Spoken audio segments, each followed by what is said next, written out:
நீலகிரி மாவட்டம் மஞ்சூரில் காங்கிரஸ் மாவட்ட பொதுச் செயலாளர் வீட்டிற்குள் மர்மமான முறையில் உயிரிழந்திருக்கிறார். அது குறித்த ஒரு அண்மை செய்தியை தற்போது பார்த்து வருகிறோம்.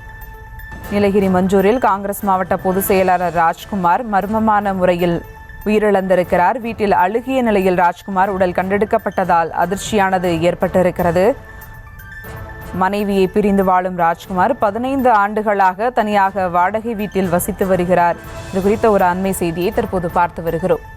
நீலகிரி மாவட்டம் மஞ்சூரில் காங்கிரஸ் மாவட்ட பொதுச் செயலாளர் வீட்டிற்குள் மர்மமான முறையில் உயிரிழந்திருக்கிறார்.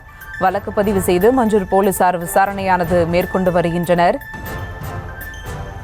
வீட்டிலிருந்து துர்நாற்றம் வீசுவதை அடுத்து அக்கம் பக்கத்தினர் தகவலின் பேரில் போலீசார் விசாரணையானது மேற்கொண்டு வருகின்றனர்.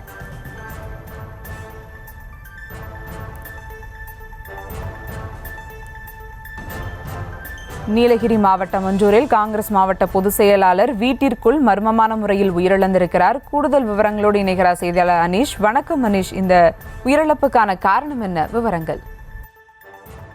சுகா வணக்கம். நீலகிரி மாவட்டம் மஞ்சூர் அருகே உள்ள மேல் கொட்டரக்கண்டி பகுதியை சேர்ந்தவர் ராஜ்குமார். இவர் ராணுவத்தில் பணியாற்றி ஓய்வு பெற்றவர் என்பது குறிப்பிடத்தக்கது.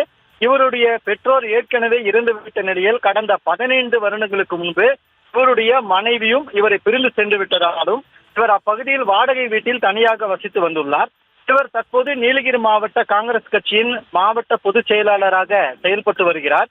இந்நிலையில் இவரது வீட்டிலிருந்து துர்நாற்றம் வீசியுள்ளது. இது குறித்து அக்கம்பக்கத்தினர் மஞ்சூர் காவல் நிலையத்திற்கு தகவல் தெரிவித்துள்ளனர்.